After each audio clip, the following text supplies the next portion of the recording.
Alright guys, welcome back to the channel. As you all know, coming towards the end of the season, I'm just going to be giving my championship team of the season. Now, a lot of people might not agree with me, but I don't really care. It's just about personal opinion. I don't really follow other teams that much, so picking other players was really difficult for me. Obviously, I know the obvious ones who've played really well, but we'll start off in goal. I've actually gone with Dean Henderson from Sheffield United. I believe he's got about 17 clean sheets, and some of the saves he pulls off are just unbelievable. He's kept Sheffield United in some good games, to be honest with you, and I just think he's been exceptional this season. Right back, we're going to go with Max Aarons from Norwich. It wouldn't be a team of the season without a couple of Norwich players in there. Like, they've absolutely smashed the league this season. Now, I know that there's, still some games left and there's still times for mistakes to be made and stuff like that.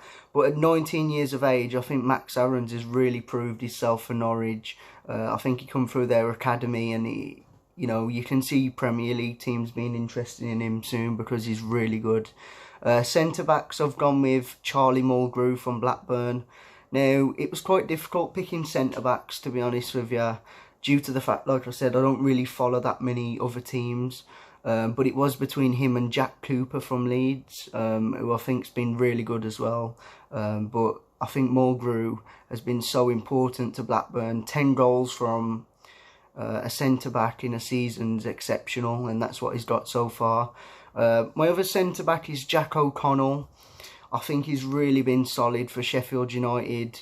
I'd never even heard of him until, this season, but I think he's been exceptional. Like, some of the interceptions and stuff like that he's made, he's just been class for Sheffield United, and it really will boost his value this season. Obviously, Sheffield United haven't really brought that many players as well, so to be where they are, I'd be really proud of them if I was a fan of theirs.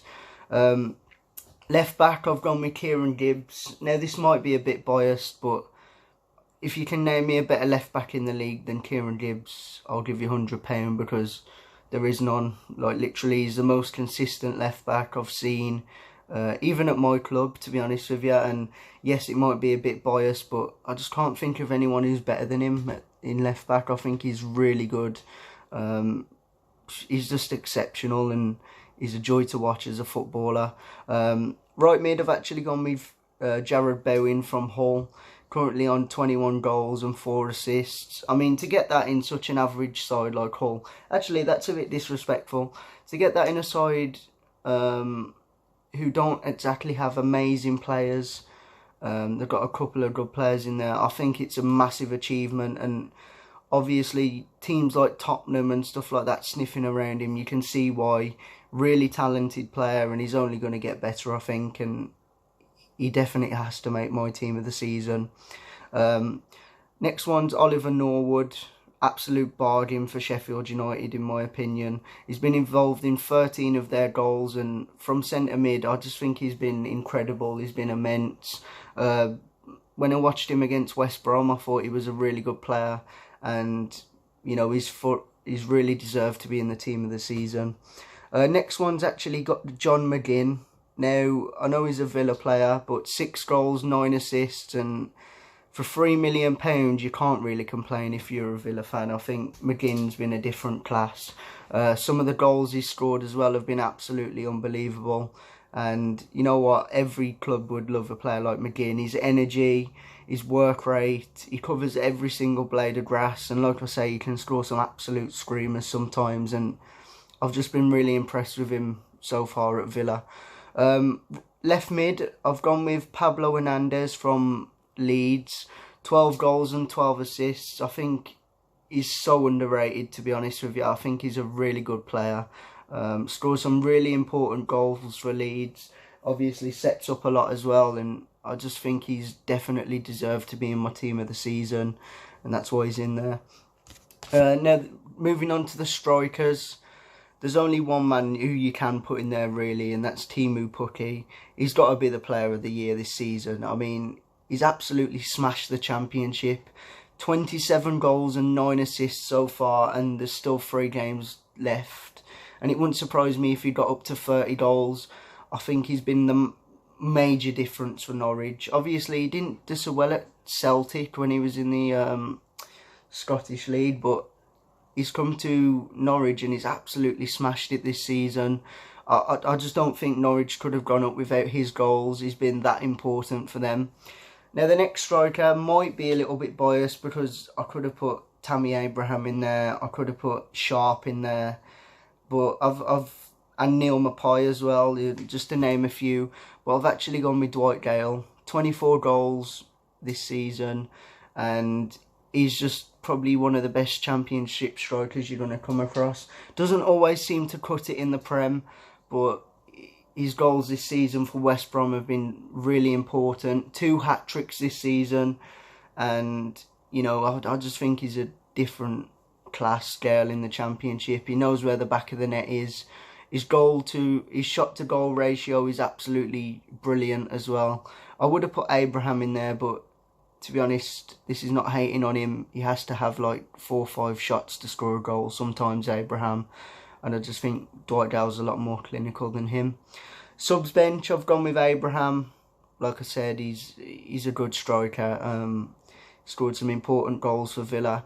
Has seemed to have struggled away from home though, but I don't know, if you're a Villa fan watching, let me know what you think of that.